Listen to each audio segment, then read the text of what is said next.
नमस्कार भाई। नमस्कार।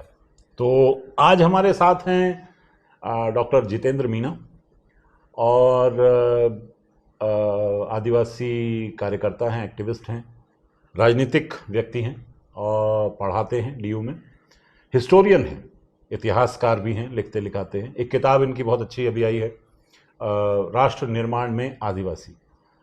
और आज के अपने इस एपिसोड में हम आपसे आदिवासी राजनीति, आदिवासी इतिहास, आदिवासी भूगोल, आदिवासी कहानियाँ, इन सब पे बात करना चाहते हैं। मेरा जो सबसे पहला सवाल है जितेंद्र भाई, वो ये है कि ये आदिवासी, मूल निवासी, ये सब नाम देना ज़रूरी है क्या? बहुत बहुत शुक्रिया। अगर हम लोग नाम की बात करें, आदिवासी, मूल निवासी और इसके साथ साथ और भी कई तरीके की अलग अलग पहचान जो है जुड़ी हुई है आदिवासी समाज से, इनमें थोड़ा थोड़ा अंतर है। लेकिन इन सब को लेकर के अगर बात करें तो जिस नाम के साथ, जिस पहचान के साथ आदिवासी जाना चाहता है, वो पहचान उसकी अपनी, जिसके लिए वो प्राउड फील करता है, वो आदिवासी वाली पहचान है। आदिवासी का मतलब उसके लिए ये है कि वो लोग या वो समाज या वो समूह जो इस भारत भूमि में जो मानव सभ्यता की जिसने शुरुआत की, उसे हम आदिवासी मानते हैं। और बाकी के जो लोग हैं वो इस धरती में जहां से भी आए, लेकिन वो मूल निवासी हैं, वो इसके निवासी हैं, उसके सिटीजन हैं, वो सारी चीजें हैं, लेकिन वो आदिवासी नहीं है। तो ये एक बेसिक डिफरेंस है। मूल निवासी कोई भी हो सकता है, जिसके पास सर्टिफिकेट है, जिसके पास मूल निवास प्रमाण पत्र है, जिसके पास भारत की नागरिकता है, वो इस देश का मूल निवासी है। जो यहां पैदा हुआ है वो मूल निवासी है, लेकिन वो आदिवासी नहीं है। अच्छा, तो जितेंद्र भाई, ये जो भेदभाव आप कर रहे हैं, आप मेरी बात समझिए। मैं ये कह रहा हूं कि भाई इस पूरी दुनिया में हर जगह तो लोग जो हैं वो माइग्रेटेड हैं, है ना? ये तो हिस्टोरिकल एविडेंसेस में है, प्रूवन है। और अगर सच में देखा जाए आदिवासी कहाँ गए हैं, तो वो तो अफ्रीका के साउथ ईस्ट में है। और आप कह रहे हैं भारत में आदिवासी हैं। मतलब ये आपको नहीं लगता कि आप कुछ गड़बड़ कर रहे हो? नहीं, एक्चुअली इसको ऐसे देखिए, ये जो जैसे आप कह रहे हैं ना कि अफ्रीका से ओरिजिन है, ये बात सही है। लेकिन इसके साथ साथ हर दौर में जैसे जैसे सभ्यता विकसित हुई है, भारत के संदर्भ में जब जिसे हम लोग आदिवासी कह रहे हैं, क्योंकि अलग अलग हिस्सों में अलग अलग टर्म भी इनके लिए इस्तेमाल होते हैं, लेकिन भारतीय संदर्भ में बात करें तो हम आदिवासी उन लोगों को कह रहे हैं, उन समाजों को कह रहे हैं जिनका सीधा सीधा रिश्ता नर्मदा घाटी की उस सिविलाइजेशन से है। अच्छा। जो आज से लगभग 30,000 साल पुरानी है। हम आदिवासी उस समाज को कह रहे हैं। एक मिनट, आप जानते हैं ना आप क्या कह रहे हैं? जी, हम ये कह रहे हैं कि यहाँ तो 5,000 साल की बात हो रही है, आप 30,000 साल की बात कर रहे हैं। जी बिल्कुल। मैं कह रहा हूं कि मध्य प्रदेश में एक जगह है भीमबेटका। अगर साथी लोग सर्च करेंगे तो उनको मिलेगा। तो भीमबेटका को तो कहते हैं कि वहां भीम थे, इसीलिए भीमबेटका। अब उसको तो ऐसे तो बहुत सारी चीजें, उस पर हम लोग बात करेंगे, लेकिन भीमबेटका जो जगह है, वहां पर अगर आप जाएंगे तो वहां जो रॉक पेंटिंग्स हैं, जो तमाम तरीके की जो चट्टानों पे जो पेंटिंग्स बनी हुई है, उनको जब देखेंगे, उनको जब हिस्टोरिकली एनालाइज करेंगे, और वहां जो जिस तरीके के कार्बन डेटिंग से जो सबूत वहां पर मिले, उन सबको जब एनालाइज करेंगे तो पता चलेगा कि ये पूरी तरीके से वो आदिवासी सभ्यता थी जो धीरे धीरे हिंदुस्तान के अलग अलग हिस्सों में, जैसे कि दक्षिण की तरफ जो लोग बढ़ करके गए, या वहां से ईस्ट की तरफ जो बढ़ के गए, झारखंड और छत्तीसगढ़ की तरफ जो लोग बढ़े, या वहां से जो इस तरफ दूसरी तरफ गुजरात की तरफ जो, या राजस्थान, दक्षिणी राजस्थान की तरफ जिन लोगों का माइग्रेशन हुआ, या दिल्ली की तरफ जो मथुरा और धौलपुर और ग्वालियर के आसपास के रीजन में जो लोग बढ़े, ये वो लोग हैं। ये आदिवासियों की शुरुआती दो शाखाएं हैं, एक तो है कोइतूरियन और एक है कोलारियन। ये सबसे शुरुआती शाखाएं हैं जहां से अलग अलग समूहों का बढ़ना शुरू होता है। जो कोइतूरियन शाखा है वो दक्षिण की तरफ बढ़ रही है, जो कोलारियन शाखा है वो सेंट्रल इंडिया और नॉर्थ की तरफ बढ़ती हुई दिखती है। हम उन लोगों के वंशजों को आदिवासी कहते हैं। अच्छा, चलिए, ये तो समझ में आया। माने आपने कोइतूरियन और कोलारियन जो बताया, ये तो समझ में आया। लेकिन अभी का जो मामला देखें, देखिए, इसमें एक बात तो मैं साफ कर देना चाहता हूं कि देखिए, मेरा ये मानना है कि उस दौर की मोरालिटी के वेदी पे आप आजकल के एक्शंस को या उस दौर के एक्शंस को आज की मोरालिटी पे तय नहीं कर सकते। अब मैंने ये क्यों कहा, इसलिए कहा कि जब भी आदिवासियों की बात होती है तो हमेशा माना जाता है कि आदिवासियों के साथ अत्याचार हुआ, आदिवासियों के साथ अन्याय हुआ। मेरा ये कहना है कि भाई वो दौर वैसा था, जिसके दिल में आया, वो कोई लोकतांत्रिक समाज तो था नहीं, तो जिस समाज के पास ताकत थी, सत्ता थी, उस समाज ने हिसाब किताब कर लिया। अब हम ये ड्यूअल स्टैंडर्ड क्यों अपनाते हैं कि भाई जो वो हो गया, अब आगे की देखें, लेकिन यहां हम कहते हैं कि नहीं, उनका अधिकार है तो उनको दिया जाना चाहिए। देखिए, दो बातें हम लोग कर रहे हैं कि मोरालिटी, सवाल है मोरालिटी तय कौन करेगा। भाई मोरालिटी जो जिसे हम लोग quote and quote mainstream कहते हैं, वो मोरालिटी तय करेगा या वो डेमोक्रेसी बताएगा, या हम ये टॉपिक जो है मोरालिटी का जो पूरा का पूरा चैप्टर है, इसे हम लोग सब्जेक्टिव बना करके चले, हम व्यक्ति टू व्यक्ति देखें कि वो किस तरीके से देखते हैं। आदिवासी समाज के लिए मोरालिटी क्या है, वो नहीं हो सकती जो गैर आदिवासी समाज के लिए मोरालिटी है। हाँ, लेकिन जिस समाज की हम बात कर रहे हैं, जिस दौर उसमें तो आदिवासी गैर आदिवासी बिल्कुल आप जिस दौर की बात कर रहे हैं, जिस डेमोक्रेसी की बात कर रहे हैं, तो मैं आपको डेमोक्रेसी के कुछ एग्जांपल्स आदिवासी समाजों में बता सकता हूं। जैसे इस किताब में हमने एक आइकन का जिक्र किया, यू तिरोत सिंह का। 1824-25 में जब वो राजा बने थे, तब उनका जो चयन था वो सर्वसम्मति से हुआ था। वहां पर कोई उत्तराधिकार को लेकर के लड़ाई नहीं थी। गणराज्य परिषद, उनके पिताजी कोई राजा नहीं थे, और उनसे पहले वाले जो राजा थे उनका भी चयन उस तरीके से सर्वसम्मति से हुआ था। उनकी जो परिषद थी, जिसे मंत्री परिषद हम लोग कहते हैं आज की तारीख में, सीओम, उसका भी चयन जो है उस तरीके से हो रहा था। बात यह है कि हम जिस दौर की भी बात करेंगे, उस दौर में हमें यह देखने को मिलेगा कि जो आदिवासी समाज जिस चीजों के साथ जी रहा है, गैर आदिवासी समाज में वो चीजें नहीं है। भले ही हो सकता है गैर आदिवासी समाज ने 1947 के बाद में लोकतांत्रिक प्रक्रिया को अपनाया हो, ये बात सच है, लेकिन आदिवासी समाजों में वो पहले से मौजूद रही, और हर स्तर पे, सिर्फ राजनीतिक ढांचे में ही नहीं, आप सामाजिक ताने बाने को भी देखेंगे तो वहां पर भी वो डेमोक्रेटिक सेटअप आपको देखने को मिलेगा, वहां पर भी वो बराबरी देखने को मिलेगी, जिस बराबरी की हम संविधान में बात करते हैं। तो इसलिए अगर हम इन तमाम चीजों को देखें, तो आज जब हम लोग कहते हैं कि भाई आज के दौर में वो मोरालिटी लागू नहीं हो सकती, हम वो नहीं कह रहे कि आज के दौर में आप उस चीज को लेकर के आइए, लेकिन एक टेस्टेड चीज है, एक परंपरा ऐसी है जो सदियों से जिसको हम प्रैक्टिस में लाते आ रहे हैं, जिसका कोई नुकसान नहीं है, जो सोसाइटी को जोड़ करके रखने वाली बात है। जैसे मैं एक एग्जांपल के तौर पे बता दूं, जैसे आदिवासी इस बात में भरोसा रखते हैं, इस बात को बिलीव करते हैं कि इस धरती जो है, ये जो धरती है, ये सबकी है, ये साझी है, इस पर सबका हक है। एक अमीर का भी उतना है जितना गरीब का है, और सबको बराबर की हिस्सेदारी मिलनी चाहिए, लेकिन इसकी लूट नहीं होनी चाहिए।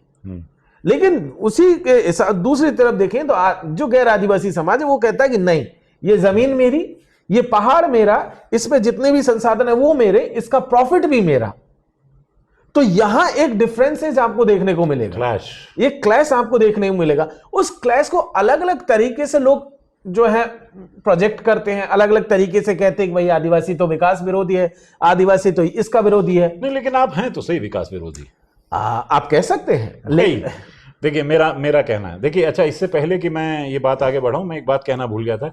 डॉक्टर जितेंद्र मीना ने एक किताब लिखी है, राष्ट्र निर्माण में आदिवासी, किताब मैंने पढ़ी है। इस किताब के बारे में हम चर्चा करेंगे मेरा जो चैनल है बककुट्टन पे, और लेकिन अभी हम जितेंद्र भाई को आदिवासी इतिहास और आदिवासी राजनीति पे ही पकड़ते हैं। जितेंद्र भाई, मेरा ये कहना है कि जिस जगह पे आदिवासी है, काबिज है, जमा हुआ है, रहता है, वो आदिवासियों की जगह है, ये कौन सा तर्क है भाई? 1947 के बाद जब भारत आजाद हुआ तो एक देश को बनने में, बढ़ने में, विकसित होने में, डेवलप होने में बहुत सारी चीजें चाहिए होती है, मिनरल भी चाहिए होते हैं।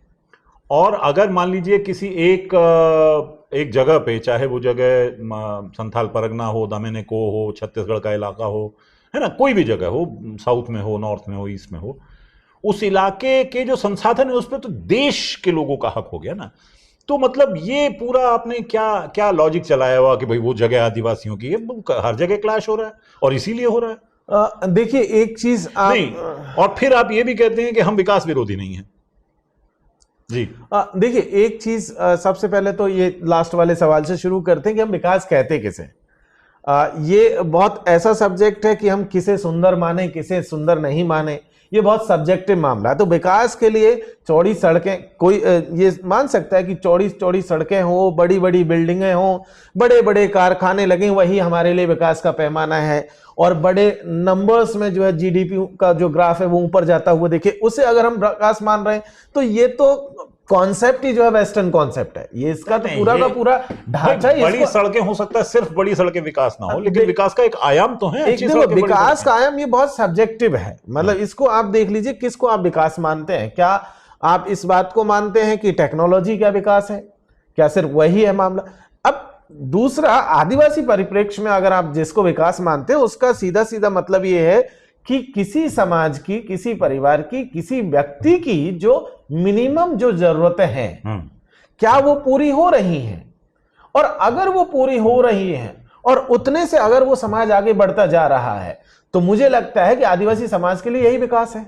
और आदिवासी समाज इसी को विकास मानता है। इसीलिए आपने देखा होगा, आदिवासी समाज जो है ना, बड़ी सड़कें नहीं चाहता, उसके लिए पगडंडियां काफी है, उसके लिए कच्चे रास्ते काफी हैं, उसको जरूरत नहीं है बड़ी सड़कों, क्योंकि बड़ी सड़कें जब आती हैं तो उसका एक खास मकसद है। उसका मकसद यह है कि वो उस इलाके से कैसे वहां के नेचुरल रिसोर्सेज को ले जा करके मार्केट में बेचे, और मार्केट से बेच करके किसी खास व्यक्ति को प्रॉफिट दिया जाए। जैसे आप एतराज क्या है उसमें? बिल्कुल एतराज है। एक चीज ये देखिए कि ये जो पूरा का पूरा प्लैनेट है, इसमें जितने भी रिसोर्सेज हैं वो सब लिमिटेड है, उनकी वो सीमित है।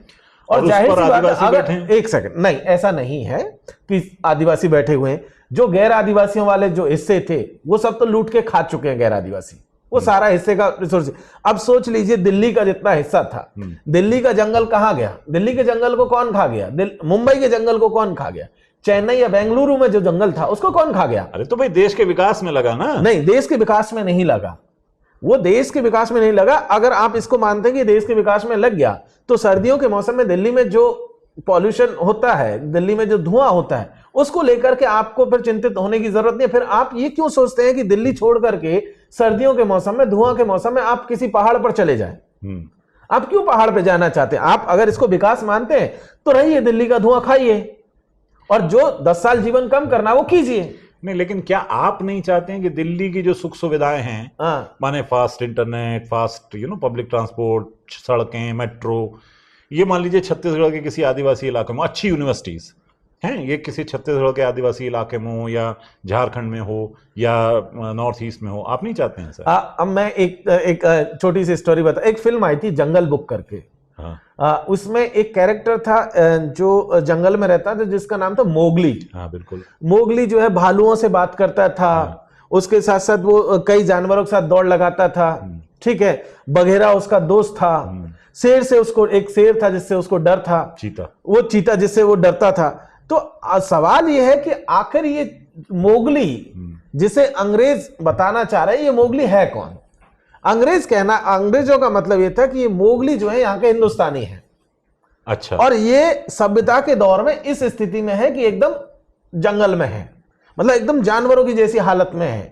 ये उस किताब जिसे हम लोग रुडयार्ड किपलिंग की जो किताब थी जंगल बुक, उससे याद आ रहा था कि जी रुडयार्ड किपलिंग की बहुत मशहूर, बिल्कुल। ये 1894 में ये किताब आई थी। उसमें एक पोएम थी जिसे हम लोग व्हाइट मैन्स वर्डन के नाम से जानते हैं। हाँ। अब उसमें ये बताया गया था कि जो गोरे लोग हैं, जो विदेशी लोग हैं, जो यूरोपियन लोग हैं, उनकी ये जिम्मेदारी है कि वो लोग भारतीयों को, जो या उसके अलावा जो अफ्रीकन लोग हैं उनको, या जितने भी गैर जो अश्वेत लोग हैं उनको वो सिविलाइज्ड बनाए, उनको वो कल्चर्ड बनाए, उनको वो मॉडर्न बनाए।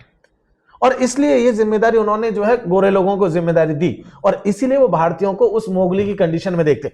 सेम वही चीज आज की तारीख में जो गैर आदिवासी समाज है हिंदुस्तान का, जिसे हम लोग मेन स्ट्रीम समाज कहते हैं, वो आदिवासियों को पोर्ट्रे कर रहा है। वो बताना चाहता है कि तुमको क्या चाहिए। इतनी चतुराई से जितेंद्र भाई ने जो है अंग्रेजों की तुलना जो है भारतीयों, मतलब आधुनिक भारतीयों से, आजादी के बाद के भारतीयों से कर दी। आपको लगता है कि जो आजाद भारत की पार्टीज हैं, पॉलिटिकल फोर्सेस हैं, या मान लीजिए वेल्दी लोग हैं, वो चाहते हैं कि थोप दें? बिल्कुल थोप ही रहे हैं। आप अंडमान निकोबार देख लीजिए, हाँ। पूरा म्यूजियम बना रखा है, तमाम आदिवासियों को इस तरीके से पोर्ट्रे किया जा रहा है जैसे कि ये किसी म्यूजियम का हिस्सा हो। आपने देखा होगा पिछले लगभग 1-1.5 साल पहले उड़ीसा सरकार ने भी ऐसा ही किया था। उन्होंने कहा कि हम ह्यूमन म्यूजियम बनाएंगे, ट्राइबल म्यूजियम बनाएंगे, जिसमें आदिवासियों को रखेंगे, जिसमें गैर आदिवासी आकर के उनको देखा करेंगे। तो भोपाल में है मानव संग्रहालय? उसमें एक्चुअली जिंदा नहीं है, भोपाल वाले में जिंदा नहीं। उड़ीसा वालों का कहना था कि हम जिंदा आदिवासी रखेंगे, उत्तरी, ठीक। और उनका कहना था कि यहां आकर के गैर आदिवासी उनको देखा करेंगे। तो वो जो ह्यूमन म्यूजियम बनाने की बात हुई थी, लगभग 2-3 साल पहले की स्टोरी, आप देखेंगे तो नेट पे मिल जाएगा। सो बात यह है कि पूरे देश में आदिवासियों को इसी तरीके से पोर्ट्रे किया जा रहा है। जैसे कि आप देखेंगे बहुत सारे अमीरों के घरों में जो डाइनिंग रूम में जो एक तस्वीर होती है जिसमें गांव का चित्रण ऐसे होता है कि एक पहाड़ है, उसके ऊपर से सूरज निकल रहा है, एक नीचे महिला है जो पानी लेकर के आ रही है, नदी बह रही है, और उसके साथ साथ चीजें जो है बाकी चीजें चल रही है। तो वो जो दिखाने की कोशिश होती है उसी तरीके से आदिवासियों को भी खास तरीके से पोर्ट्रे किया जा रहा है। उनको कहा जा रहा है कि या तो आप मेरी लाइन में आ जाइए, शामिल हो जाइए, और मेरे साथ साथ जैसे मैं जंगल जमीन को लूट रहा हूं वैसे तुम भी लूटना शुरू करो। या तो ये हो सकता है, और या फिर अगर आप ऐसे नहीं करते हैं तो आपको आदिवासी कैसा होना चाहिए कि वो एक पत्ते लपेटे, केले के पत्ते लपेटे या किसी भी तरीके के पत्ते लपेटे, और वो जंगल में सिर्फ जो है सीटी बजाता हुआ घूमे, झिंगलाला हूँ। तो वो चाहते हैं, गैर आदिवासी समाज ये चाहता है कि वो झिंगलाला हूँ करे। लेकिन जितेंद्र भाई, अपने को समझ नहीं आ रही। मैं ये कह रहा हूं कि आदिवासी समाज की, और मैं उसमें सबको ले रहा हूं, क्या महत्वाकांक्षा है? महत्वाकांक्षा छोड़ दीजिए, आकांक्षा क्या है, चाहते क्या है? देखिए, आदिवासी समाज एक बात जो है बहुत क्लियर है, जो उसका जो विजन है, जो उसके मूल्य है, जो उसका दर्शन है, वो एक तरीके से शांतिपूर्ण सहअस्तित्व में विश्वास रखने वाला समाज है। वो एक चीज चाहता है कि उसे अपने तरीके से आगे बढ़ने दिया जाए। वो ये चाहता है कि मैं जिस इलाके में हूं उस इलाके में मुझे शांति से आगे रहने दिया जाए, मैं जिस तरीके से मैं प्रगति करना चाहता हूं मुझे उस तरीके से प्रगति करने दिया जाए, न कि वो जो गैर आदिवासी समाज के जो मूल्य हैं या गैर आदिवासी समाज जिस तरीके से सोचता है उस तरीके से वो आगे नहीं बढ़ना चाहता।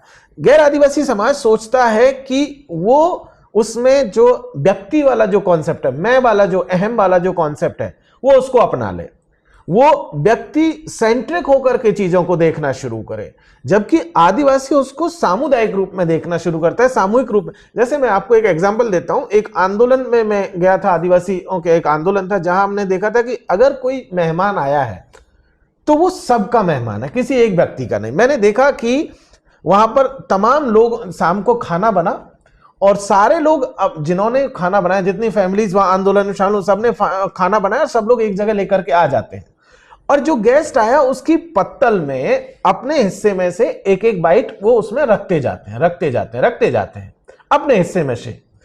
वो ऐसे नहीं है कि गेस्ट को किसी एक का खाना दे रहे हैं या गेस्ट के लिए किसी एक घर में से खाना बना है, वो सब अपना हिस्सा, छोटा छोटा हिस्सा उसमें से देकर के जा रहे हैं और उसको गेस्ट खा रहा है।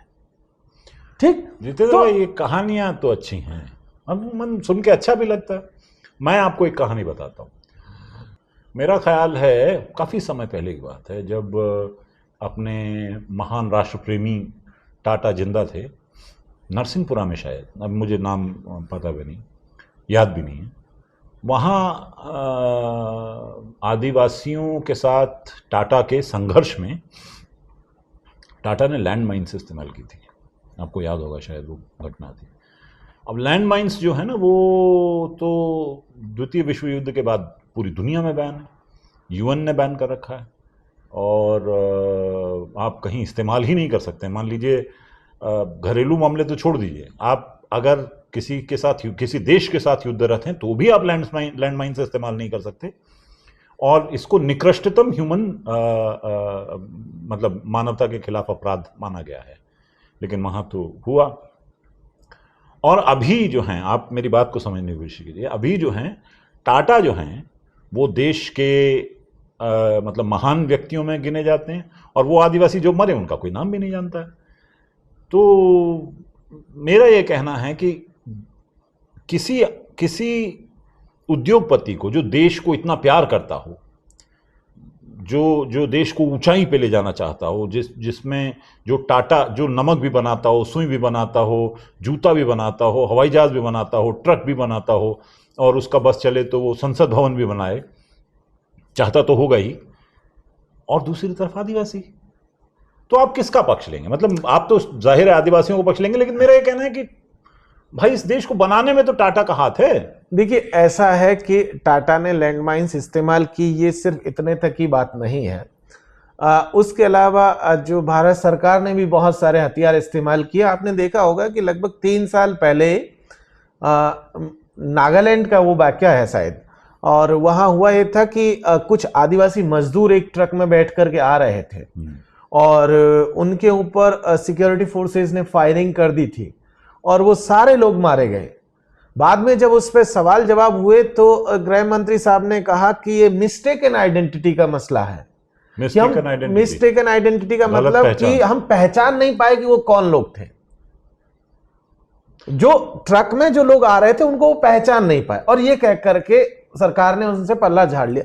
ये ऐसा नहीं है कि ये टाटा ने किया तब मामला सीमित था। अगर टाटा करके मामला रुक जाता तो एक चीज थी, लेकिन उसके बाद में भी आप देख लीजिए, पिछले दिनों छत्तीसगढ़ में ये एक न्यूज आई कि वहां पर नक्सलिज्म को खत्म करने का जो है हमारे सिक्योरिटी फोर्सेस ने एक पूरी कैंपेन चलाई हुई है, और उस कैंपेन के बाद एक वीडियो आया था जिसमें हमारे जो सिक्योरिटी फोर्सेस के जो जवान है वो आदिवासियों की लाशों पे नाच रहे थे। हाँ, क्योंकि सेना जो है वो देश को प्यार करती है, आदिवासी नहीं करते हैं। नहीं, तो ये जो पूरा का पूरा मामला है, ये कैसे तय होगा कि आदिवासी देश को प्यार करते हैं कि नहीं करते हैं? अरे भाई, वो करते होते तो सेना को आमंत्रित करते, सेना जिंदाबाद का नारा सेना जिंदाबाद का नारा।